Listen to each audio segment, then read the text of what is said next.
Well, good afternoon. Good afternoon and welcome to another Webinar Wednesday hosted by CSU Bakersfield Small Business Development Center. Good afternoon. I'm your host, Kelly Bearden, and director of the CSU Bakersfield SBDC. And it's a pleasure to have you for webinar number 291 here on September 20th, 2023. Got a great program as always. Lani Lott will be joining us talking about a lot of the things going on in local marketing issues. But first, what is up today, September 20th, 2023? Well, we're going to be talking rural marketing and tourism. We're going to highlight that local angle today. So we'll be getting to that in a few moments. But also a lot of other things to go on. Our regular feature here on Webinar Wednesday is the Capital Quarter, and that segment is on accessing capital, and we'll have another of our actual, suggestions on how you can access capital. Another weekly feature, is the Economic Corner.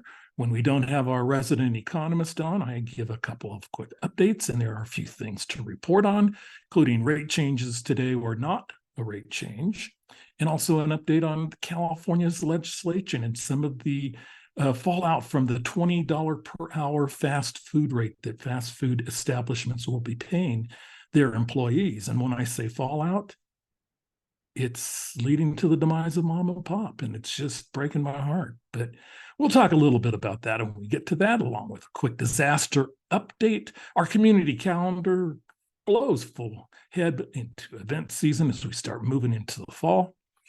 We also are going to note that the IRS stopped funding ERC applications. Yes, that is the same ERC that we started talking about in 2020. The ERC, the employer tax credit. Those applications, we'll talk a little bit about how that has happened. As always, we'll have your questions that we'll answer live at the conclusion of our webinar today. Maureen, our producer, is in the background adding resources into our chat box. And we're going to skip the poll today. We got too much to go through. So in talking about all the things to go through, you might recall back when we had this little skirmish with this capital, debt ceiling, and the debt ceiling for the entire country, the U.S. We have a debt ceiling. Well, we realized that we have a debt ceiling for small businesses, and that's factors that can help limit you in raising capital. And here are the ones that we have covered in the past, just the factors that might make it difficult for you to get the necessary capital to fully capitalize your business and to grow your business.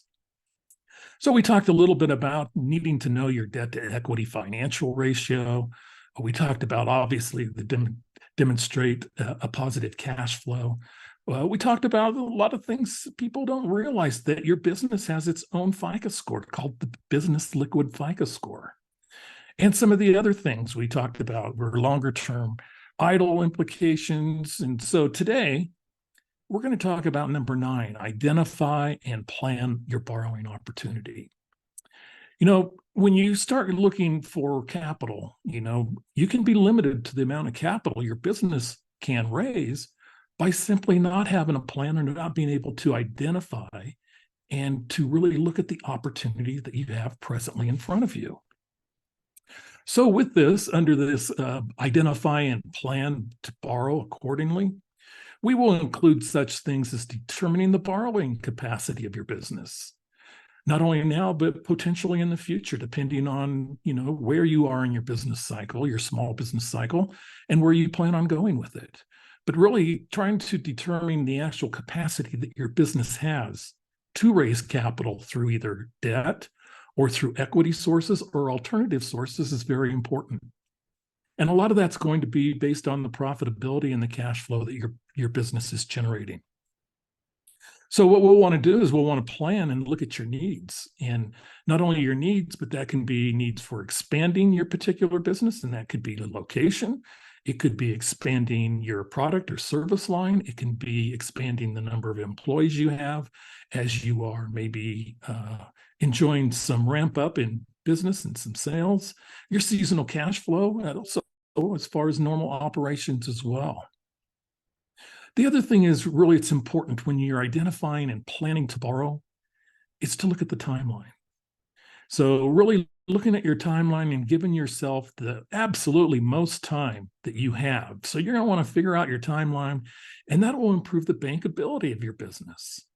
At the Small Business Development Center, our advisors oftentimes will talk about bankability. If a client can go into a bank and get an SBA type loan, get a other type of bank loan, such as a term loan or other type of credit, it's really the bankability. And oftentimes we see clients that we call are near bankable, that are close. They're maybe missing a thing or two, or maybe they need to get one thing or two fixed before they become that bankability stage. And then there's that other aspect of it of being very difficult to bank. And that's when we really start looking at those preferred options. And we also open things up to financial alternatives and look at those alternative choices that are available. So really important to identify and to plan at the very earliest moment. Our SBDC advisors can help you. And we can look at the SBA eligibility and other funding issues that are going. We can look at source and also alternatives to conventional funding. There's a lot of creativity that is being used to access capital and to get capital into your business. And oftentimes it's that creativity that is the determination between success and not success. So we can also assist with your direction to get on that path for funding.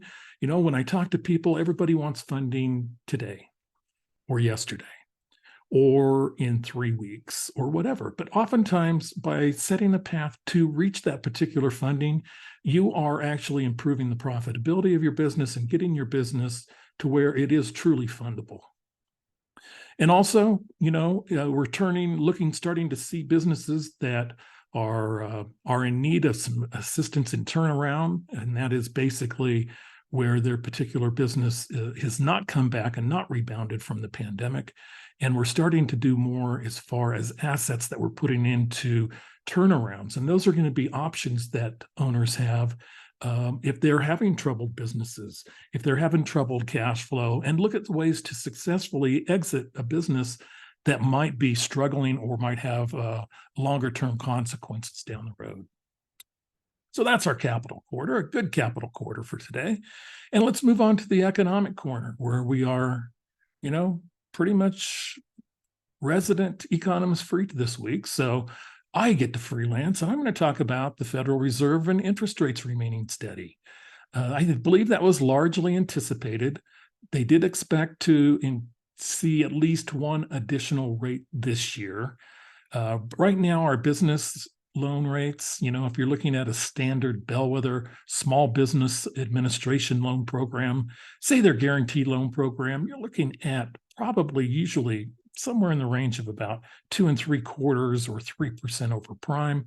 So we're in the 12% ballpark for somewhere in those particular range. Higher rates than a lot of people are used to, higher rates than people have seen in a long time.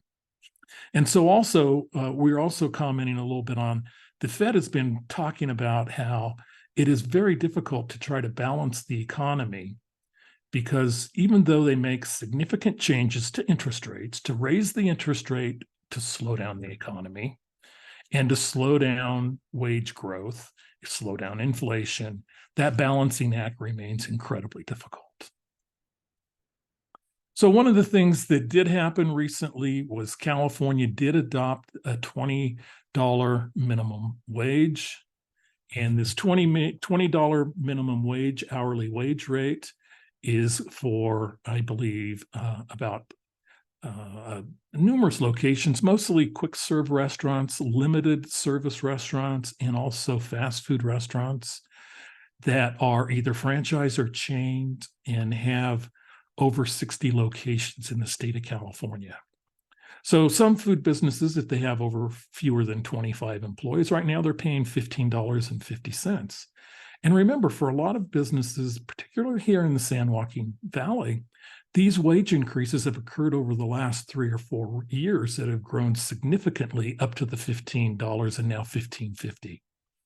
So for this to go to $20 per hour creates a lot of different problems. And we'll be talking about this as we go, when we get into more food, beverage, content, business type topics.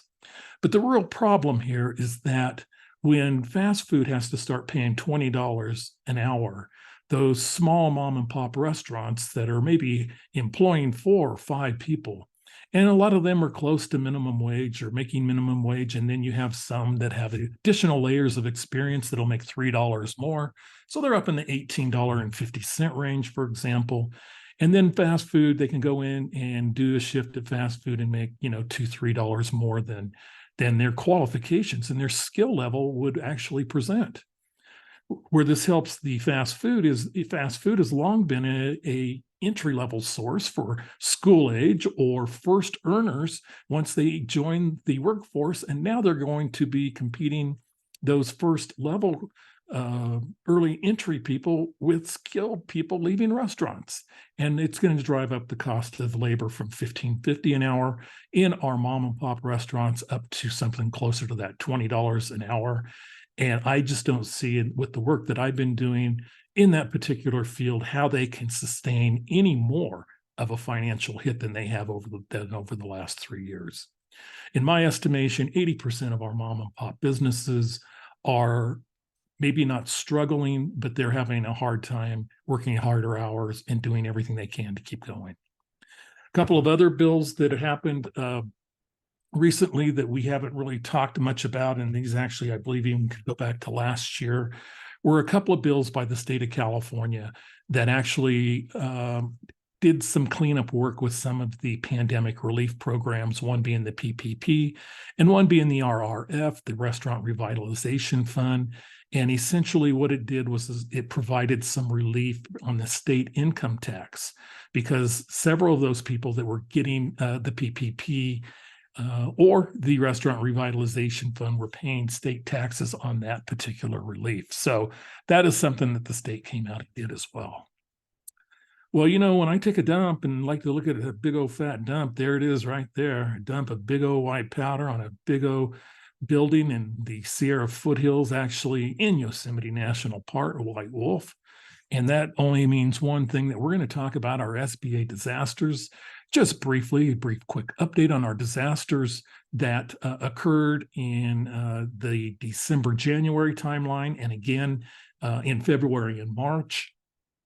We had incidents of heavy snow, heavy rain, flooding, wind damage, slides, and others that created a lot of chaos for homeowners, for renters, but also for private businesses that had physical locations, and has also created a lot of economic injury, loans, and losses for those people. Yes, the same COVID EIDL program that we talked about for so long can be accessed because of these disasters if your businesses have been genuinely hurt by these disasters. So just to bring up some of the programs that are still continuing, and we'll get into this one last time before these programs are set to expire, but please note that they are still available. Last week, if you were on Webinar Wednesday, you heard from our representative, Sarah, from the San Francisco Federal Reserve Bank, and the small business credit survey that they do. They reach out to entrepreneurs, and they reached out to the SBDC, and we had a nice conversation with them. And if we can get a number of individuals who from our region will respond to the small business survey, it's going to create our own data set points for credit surveys in Kern County and also the San Joaquin Valley. So really a great opportunity for us to see where our needs are as far as funding small businesses, and that can ultimately only be provided by you, the small business owner. It's a 12-minute survey. So it's not as quick as the SBDC Webinar Wednesday survey that, we'd like for you to fill out and provide at the end of our seminars and webinars as well. Also, information on running a child care home care business. Really, it's a great opportunity for a lot of people, a lot of eligible people who have thought about, I want to do a child care business out of my home. It is such a huge demand for child care at this time, particularly on toddlers and infants. It's restricting individuals from going back to the workforce. And these people can actually learn to run a 12-week course that actually will get them licensing with the state. But also the great thing about this course is it's self-paced. It provides them opportunities for grants to actually get going in business and shows them the business side of things to where this can be a profitable business venture for you with as little as 6 children in your home. So really a great opportunity and really kind of meets a need that we have in our community. Also, our entrepreneurship grant program from the city of Bakersfield is continuing. We've also been going with our Bakersfield Food Service Management program that is from CSUB's Extended Education and Global Outreach. Also with some assistance from your Small Business Development Center. Some of the things on that program, we are insisting, if you are interested in that, is to sign up to meet with an advisor at CSUB SBDC, or to call our number at 661-654-2856. Operators are standing by. Determine eligibility. So we'll look at the qualified census tract and see if you are eligible. Also meet with an advisor. If you're meeting with an advisor on a particular business already, it's a great opportunity to maybe enhance your business with some training, some food or some business plan assistance, etc., and to apply through that particular grant. There's 1.5 million available, and it's available to the first 163 businesses or startups within the city limits of Bakersfield, either meeting the eligibility of living in a qualified census tract, which are predominantly in the downtown, eastern, and southern areas of the city of Bakersfield. But there are certain pockets, so you can always want to check that, or to assist also some of those lower income individuals in the city limits. So we talked a little bit about some of the other pandemic relief programs that we had. This one came out, and if you've been around on Webinar Wednesday, you heard us talking about the ERC, the Employee Retention Credit. I might have called it the Employee Tax Credit at one time or another. But the Employee Retention Credit, there's a refund that's available and will continue through the end of this particular year. The IRS is increasingly alarmed and is actually accepting applications for the program because they felt that honest business owners were being scammed. We really quit publicizing this event quite a while ago, and we really had to, because it just was really getting to a point to where all we could do is tell you to please work through your financial professionals and to see, because there is a lot that goes on with this particular program, such as amending tax returns. So with that, there's been an announcement that they are going to, as of September 14th, they are not processing any new claims. But stay tuned. Maybe they'll have more word out on the Employee Retention Credit and what's going on there.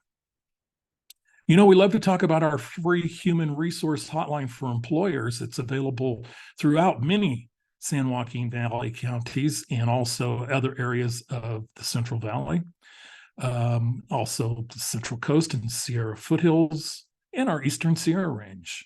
So also there's the numbers where you can actually call locally to get some assistance.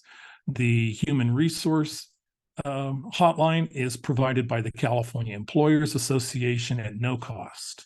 Our community calendar includes the webinar presenter today, live tomorrow in Bridgeport, California at the Bridgeport Memorial Hall, discussing repositioning a seasonal tourism business. Rumor has it that lunch will be served and it'll be delicious.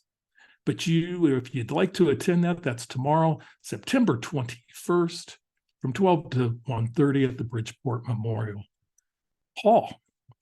Also, many of our webinars that we have and that you see are available at our YouTube channel.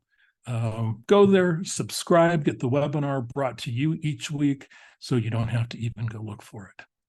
And that brings us today to our presenter. And our presenter today is Ms. Lani Lott, and she is the president of LL Consulting and has for 28 years worked in the fields of downtown development and economic revitalization. She provided technical assistance services from training to advising to strategic planning, board training, a lot of different tourism, branding, marketing plans, a lot of assistance, very, very popular with the Main Street program and others.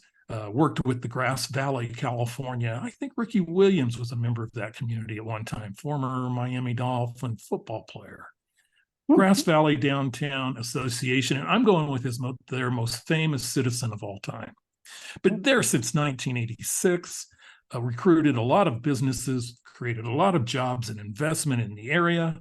Lani has a Bachelor of Science from California State University, Sacramento, and is a member of a variety of different economic, historic preservations, and downtown alliances. It's great to have you back on Webinar Wednesday, Lani. Go ahead and take it away. Okay. And wow, what an introduction. Thank you. So let me get this out of the way. Welcome, everyone, and it is an honor once again to be presenting today for the SBDC. Kelly, thank you for all that information you shared. Wow, there's a lot going on. So today I'm going to talk pretty quickly and share some thoughts for Locale marketing to support your local, be local, market, and integrating that into your overall marketing strategy. There's me, and that's my sidekick, Charlie. So as Kelly said, doing a workshop tomorrow on repositioning a seasonal tourism business. And really, local marketing is one of the strategies that we can use when we're not in our tourism peak season, but more in our shoulder season, as I like to call it. So exactly what is local marketing? Of course, it is a type of a marketing strategy that many businesses use, primarily targets consumers and customers within a radius of your business, a reasonable driving distance. Now, with many of our rural communities, some of our local marketing strategies will capture those visitors that are traveling up and through your communities. So not only do they target, or are they designed to reach your residents that may be living within close to your business. And it isn't just for place-based businesses, it can be for service businesses, professional businesses, anyone that's going to be touching that you want to get your business in front of, to hire you to either clean your carpets, or you want to go and see if the restaurant is open and you want to take your family and friends there, to buying and supporting local retail product-based businesses. Like for here in Bridgeport, where I am right now, this Highway 395 goes right through the heart of the community, right through the center, right? And there are a lot of travelers going by, and I'm sure they're like me, searching for where is a place to pick up something for lunch or gas, or if you're traveling and you're extending your trip and you want to, kind of stop and explore the area, maybe get your fishing pole out. So then the local marketing strategies are going to be very important for capturing that person. It is most effective. It's thought it's most effective for businesses. It happens in person, but it can be for those that go out and to the customer. Like if you have a mobile truck, or you are a carpet cleaner, or you're going to even a notary that's a notary that comes to you. So it's a mobile notary. It can be very effective. So here are the type of businesses that benefit the most. I would just want to kind of put this here to show you that it's every business that you can think of practically, unless maybe you're I don't know, I can't even think of one that it might not appeal to. So let's just dive into the 25 local marketing strategies that I've come up with, that I hope maybe one or two will help you think about, oh, I hadn't thought about that, or I should go back and check that.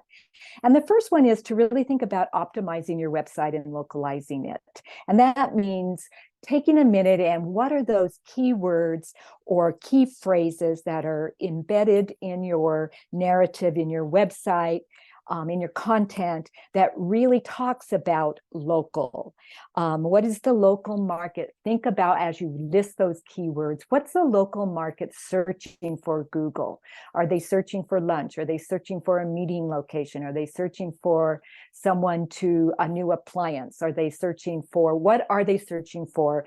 And you want to think of those words that your potential customer base may be searching for when you think of your local target, your local customer base. And that could be within a 5-mile drive radius of your business to 25 miles to 50 miles. Out here in a lot of the rural areas, we, expand our trade area to reach and touch other communities, because if we just depended on our 600 or 800 population, we wouldn't be able to support our business at all. So think about that, your website, and then also think about if you are serving more than just your local population, and you're maybe reaching and touching other counties.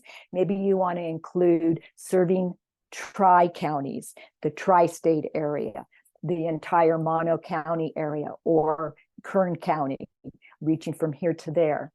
And then also, because so many of us in rural California, and we're in areas that a lot of visitors are coming through, and just in general, we are all using our mobiles. So make sure your website is mobile friendly, that it is then, and nowadays, most of the website programs do offer the mobile friendly. And so just check it out on your own mobile site.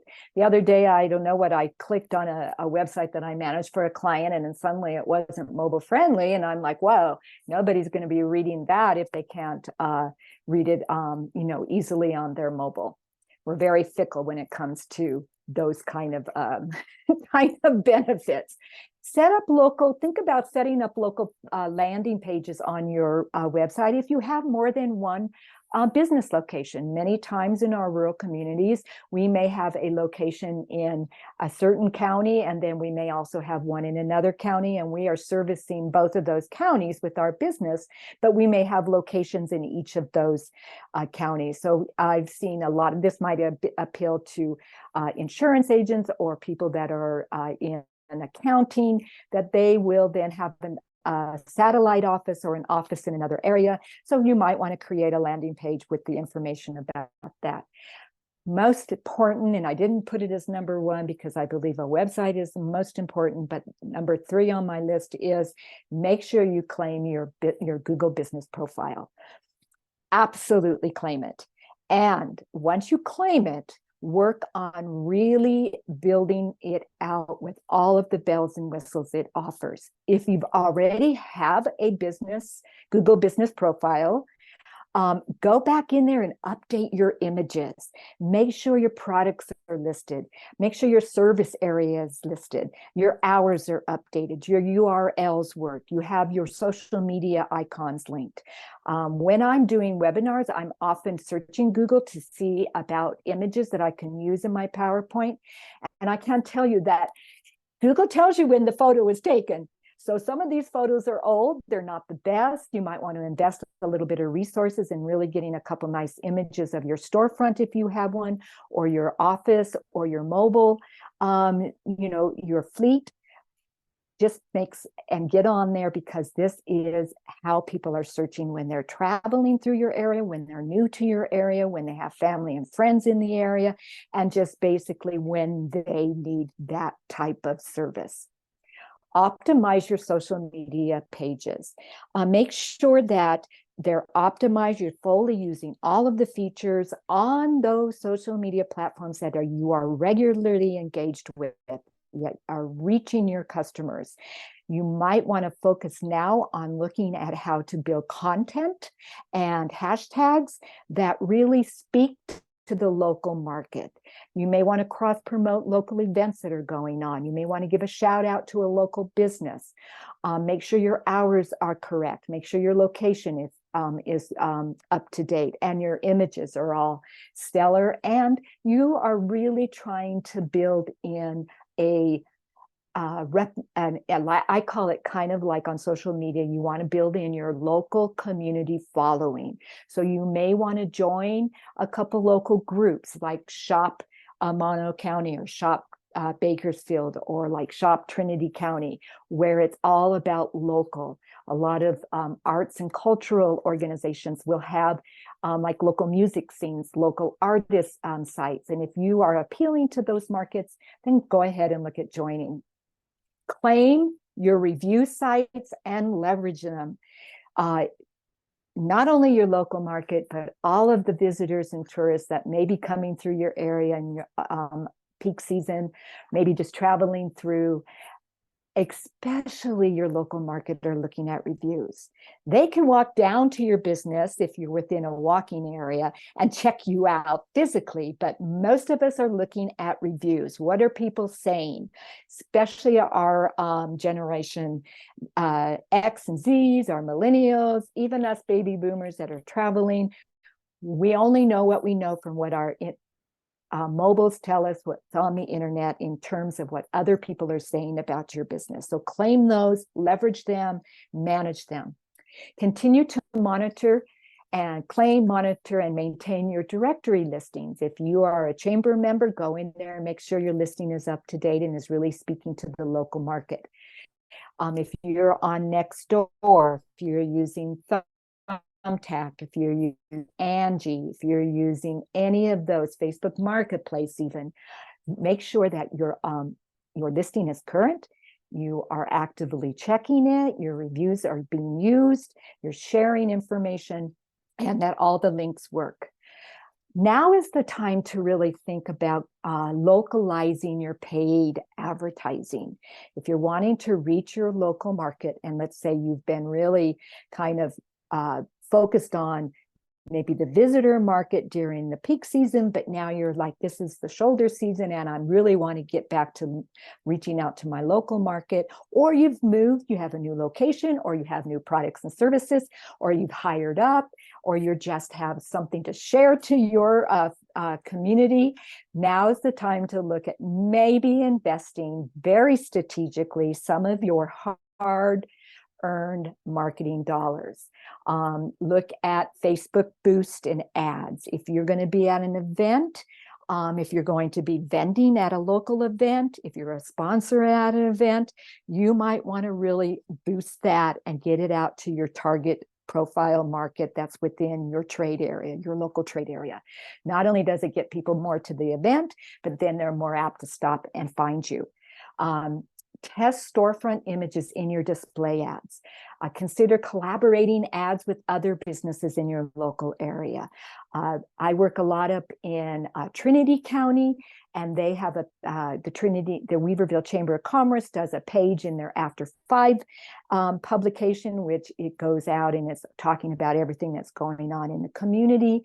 And they sell small spaces for business to then advertise if they're going to be, what they're open restaurants. I see restaurants advertising in that. I even see real estate offices, insurance offices. So it's an opportunity to have some of that more print and digital type of brand awareness, co-op advertising, and then in your local publications. Leverage your social media platforms. Promote your latest customer reviews. Use the event feature. I can't tell you how many businesses don't use the event feature. And it isn't just for your own event. It's if you are supporting an event, you're sponsoring an event. Use that, drive that. People go to that tab and look to see what's going on. Social media is about everyday engagement. So we're always looking at it for what's the latest, the best, where a website is more informational, get my questions answered, my ability to go deeper dive and research without having to really talk to anybody. So think about your social media as that everyday engagement. Use location tags. Use location hashtags. Use that location that you are, from Mono County, or you're from Bakersfield, or you're located in a certain area. Use your location hashtags, and then think about even starting your own local group. Facebook allows and encourages business pages to businesses to also start their own exclusive group. So it may be for your local area. You may want to start a local group that speaks just to your local trade area, while your Faceword Out business page is more about your larger customer base. Send local focused emails. Hopefully by now you all know that you should be collecting email addresses, and you are doing them across your website, across your social media platforms, when they come in and actually do business with you, either at the cash register or when you are delivering an invoice to them. If you're a mobile fleet and you're out servicing the customer at their place of residence, you're getting emails. Start to really think about how you segment those, and they are targeting towards around the local trade area, your local market. And then you develop an email specifically for reaching them. Maybe you have some discounts going for the local residents, local market when it's your shoulder season. Maybe you're going to be at a local event. Maybe you want to highlight another local business, but you're focusing on really communicating and engaging and getting in front of that local trade area, that local market. So make sure that you're segmenting your email list so you know who they are, so that you can then deliver that message directly to their email box. And then maybe you want to offer a mobile coupon to track conversion. See if it really works. You maybe want to offer that in your email blast or through your social media platform, maybe even in some print and digital advertising. Distribute local leave behinds. Again, this is the time. Maybe you want to look at your marketing strategy for the end of the quarter. Maybe the fourth quarter is your busy time. Maybe it's a slower time. You're going to be doing some more cultivating leads. You want to get in front and build maybe some of your customer base during this time. So you're going to want to think of a leave behind, which I call like a rat card or a postcard or something along that line that you can then leave when you distribute. You can put it on the bulletin boards. Some of the old guerrilla marketing tactic, it still works, especially for our local markets. If you have Airbnbs in your area that are renting out to visitors coming through, or family and friends for the holidays, you may want to leave your rat card there about your restaurant, your coffee shop, your mobile notary service. Maybe you might want to create a leave behind with a few other businesses, kind of creating that synergy. Especially, we want to keep people local, right? We want to be local, support local, shop local, be that local business. Consider direct mail. If this is something that you might want to consider, and there's some direct mail that would have a return on your investment, and you're the type of business that somewhat benefits from a direct mail piece, this could be one that you might want to consider. A lot of times it works for those discounted, like carpet cleaning, or a discount on having your air conditioning or your heater serviced, your lawn serviced. But it can also benefit organizations that are coming up and doing large events in the last quarter of the year. So you might want to think about that. Become a sponsor or donate at local events. This Village Fest, the folks were there yesterday in June Lake. They just had a very successful event. And I asked the question, I said, well, how many sponsors did you have? What was, they had about 7 titled sponsors, and they had about 15 businesses that donated things for their raffle. They gave them impressions on their website. They're going to be doing a thank you piece in a local publication, giving recognition to all that made the event happen. So again, this is brand awareness. It may not turn into ringing the cash registers right away, but it's helping you keep your brand out there, your name out there. There's a lot of competition, and we just want to keep building your brand awareness. This is one way to do it. And then you may want to even invest in booth space at a local event. Maybe you have some new products and services you want to test. Maybe you want to be there just to be a good local supporter. Maybe you want to build your email list. All different reasons. Maybe you just want to unload some of the summer stock that you have, getting and making room for your winter sales. Restaurants may want to look at doing some catering or start to do some selling food and their menu at some of the events. Again, I always say, look at 5 ways to generate revenue, and this could be one way. And then don't forget your local media. They are here to support local, get the word out to local, radio, newspaper, local publications. I'm here in Bridgeport at the local motel. Yeah, it's a motel. And on channel 2 in the morning, there's all kinds of local ads going on. I've seen even one for the monotourism.org website, their commercial. And so again, it could be something that would be benefit for your specific business. Again, always think about what are you trying to do, who you're trying to get in front of, how am I going to measure the impact? And then leverage e-commerce activity. If you're a product-based business, make sure that your e-commerce site is up and active, that you have good SEO, and then maybe you're going to start to really target through your social media advertising more of your local trade area. Maybe folks don't realize you have an online shop, and if you want to, I like to buy local. A lot of times I can't get to the shop because I'm traveling, but I want to support it. I'm starting to think about gifts. This again is an opportunity.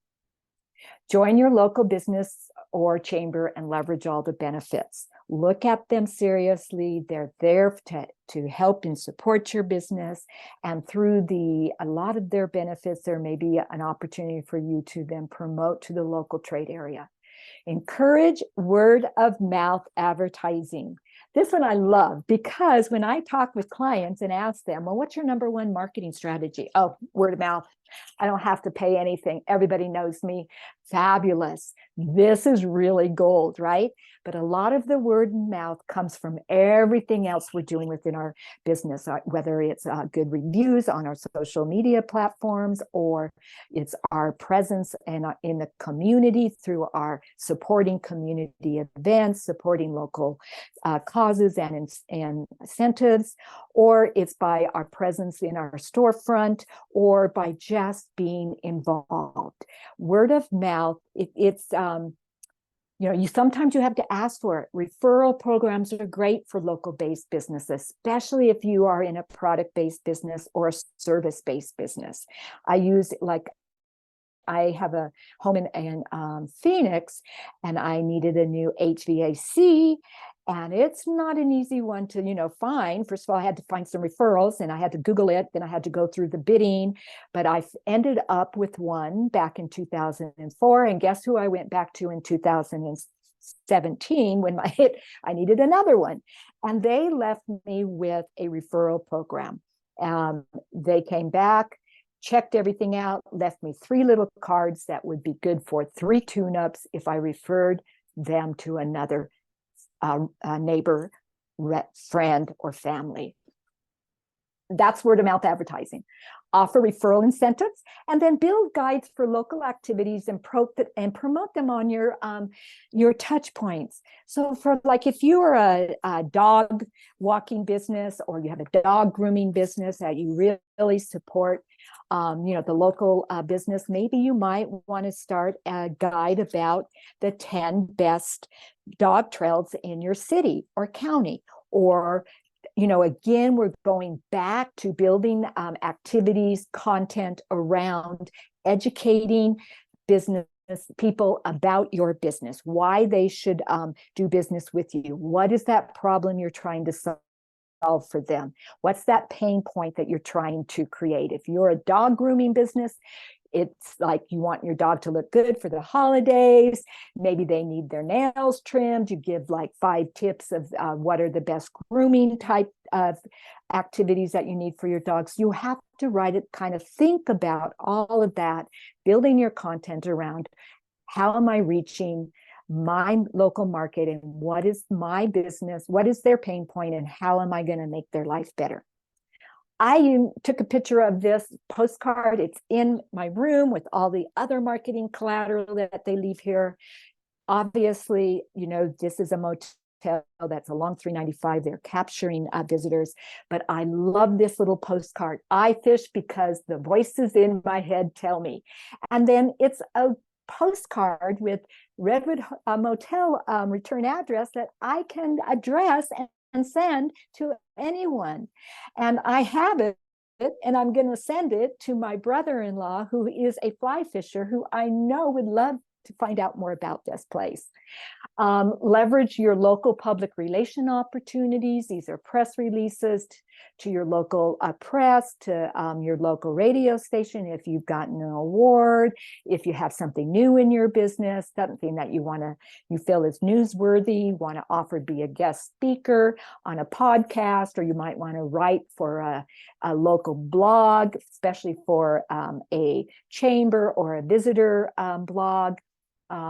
Become that expert. Again, it gets out not only into the maybe the market that you're trying to reach that costs a lot of money to penetrate, but then you can then repackage that and really communicate it to your local market, building credibility among yourself. If you have a storefront, an office, any place that people visually see it, look at your signage. That is 24/7 advertising. Your largest investment is your physical location or your fleet. Make sure it's up to spiff. You have the right signage. It communicates your brand. Your visual appeal of your storefront speaks volume. And then the final area for really thinking about local marketing is your branded merchandise. This would be great. This is for motels. This is for motels. This is for restaurants. This is for even, you know, those magnets, the pins that you leave behind. If you're a service-based business, as professional business people, we also have those promotional giveaways. This is one way to get out in front and stay in front of your local market, to support local and be local. And I think I made it under my time limit. Yeah, absolutely. Okay. Fantastic. 25 tips. You know, Just like that. I was gonna add one, but I figured, 26 tips, not as good as 25 tips. Oh, add one more. Come on, Kelly. No, instead, my phone's been blowing up with questions because I look at our Q&A box and I don't see any questions. So apparently my phone is the Q&A box of the day. And so I got 4 questions here. Let me start with the first one. So how are QR codes used in marketing today? And do you find an age difference in the number of people that use them? So different generations use QR codes. And just a side note, I've been just seeming like everywhere I go nowadays, even beyond restaurants and everywhere, I'm being asked to use a QR code. So our question, how are they best used? And is there an age group to target? Well, that's a really great question. I have seen a real uptick in QR codes. And I think that's because so many people are using mobile, and we're connecting it and we're directing it so they can make, we can direct them right to the place where they want to get more information. I don't think there's an age group. I mean, I'm comfortable with using it. There for a while, I think people were kind of tentative. Really, is this like, am I going to get scammed? If they know the business, if it's something that they've been referred, they've checked out your website, they're more apt to use it. But I don't think there's an age group. I think a lot of it is how old is your mobile software sometimes, because that will also be something. And then it goes, where does it go? How do you link onto it? But yeah, you're right, Kelly. I'm seeing it more in events. I'm seeing it more on all types of businesses. I think it's because it's easier than trying to link a email URL in any of the information. It's people aren't traveling with their desktop, so a QR code makes it simple for people to access information. Okay, you mentioned customer reviews, and yes, there are many ways to collect customer reviews. Which ways do you recommend businesses? What do you recommend them to use for collecting reviews? I think that, it really is. I don't think there's just one way. I think you have to know who your customer base is. There are, like for TripAdvisor, that's more for hotels, visitor type of businesses, where LinkedIn recommendations you have to ask for, you vet them. That's more of your professional business to business type of review or recommendation. I think that baseline is, Google and Trip and Yelp. Again, I think that, who's your customer base? Maybe ask some of your customers. Have a variety of them available. Most people are using Google, Yelp, TripAdvisor, some of those well-known ones that are within your sector. I would recommend maybe you ask a few of your colleagues which ones are the best that you have found that you get the most engagement from. Again, you have to ask your customers. Square has that little pop-up that you can get a review right away. I see that used a lot when I'm shopping at festivals or events, especially farmers markets. A lot of people are using Square. It pops up, give me, a happy face and sad face. Again, I don't think there's one. I think that you need to look at a few, and the top one would be Google, definitely. Okay, yesterday I learned a little bit about, searching out and creating hashtags and hashtag maximum efficiencies. So how should businesses, what should their strategy be toward hashtags? Use them on all your social media platforms. Absolutely. And I talked yesterday about the 9 hashtag rule, 9 hashtags on every social media platform. If you do more, that's fine. But the 9 are 3 hashtags, 3 pound signs that are about you, who you are. Are you, like for me, it would be hashtag consultant, hashtag small business advisor, hashtag SBDC advisor. Let me just making this up as I'm going. 3 hashtags of who you are trying to reach, who you service. So, hashtag small business owners, hashtag tourism businesses, hashtag cities and counties. And then 3 hashtags of the post that you've designed that is about relieving their solving their problem, right? So I would say hashtag free trainings, hashtag free marketing tools, hashtag grants, or something like that line. So those are the 3 9 hashtags, and those are the rules. Great. Okay, I have one more question, and it's not too late to ask a question. We have a couple of minutes left. So if you have a question, please reach out and ask that question. And this one is going to be on Google My Business. So can you please talk about regularly posting once a week, 3 times a month on Google My Business, and how that helps your website SEO? Well, that's a good question. I'm not an expert on that. So you would probably want to, I can't answer that because I'm more of the social media platforms.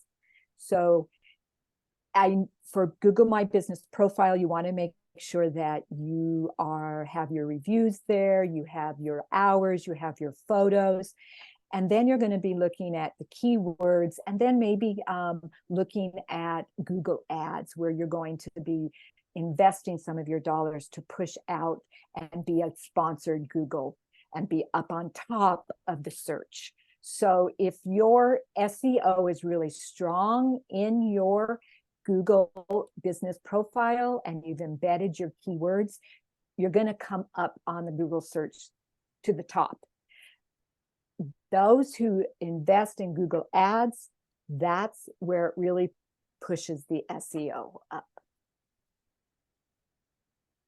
Okay, great stuff. Just quickly in the chat, no questions, I find, but a lot of resources, including a link to the Federal Reserve to do our 12-minute survey on business funding. You can find out more information on Nurture, on the Bakersfield Food Service Management Program, of course, SBDC Consulting, but also Google reviews. If you want to leave a Google review for today's webinar, CSUB SBDC profile on Google, all in your webinar chat, all great resources. And I think that pretty much brings us to the end of today. So, Lani, it's great to have you back on Webinar Wednesday. We will be back next week for webinar number 292. It's going to be with Valley Strong Credit Union on a lot of their financing programs, talking about their recent addition to a community development financial institution, a CDFI, and all of the benefits and tools for small businesses that you can have for all of that good stuff. So that'll be next week. Lani, thank you so much. We'll see you in Bridgeport tomorrow. Everybody else have a very great day. Goodbye, everybody.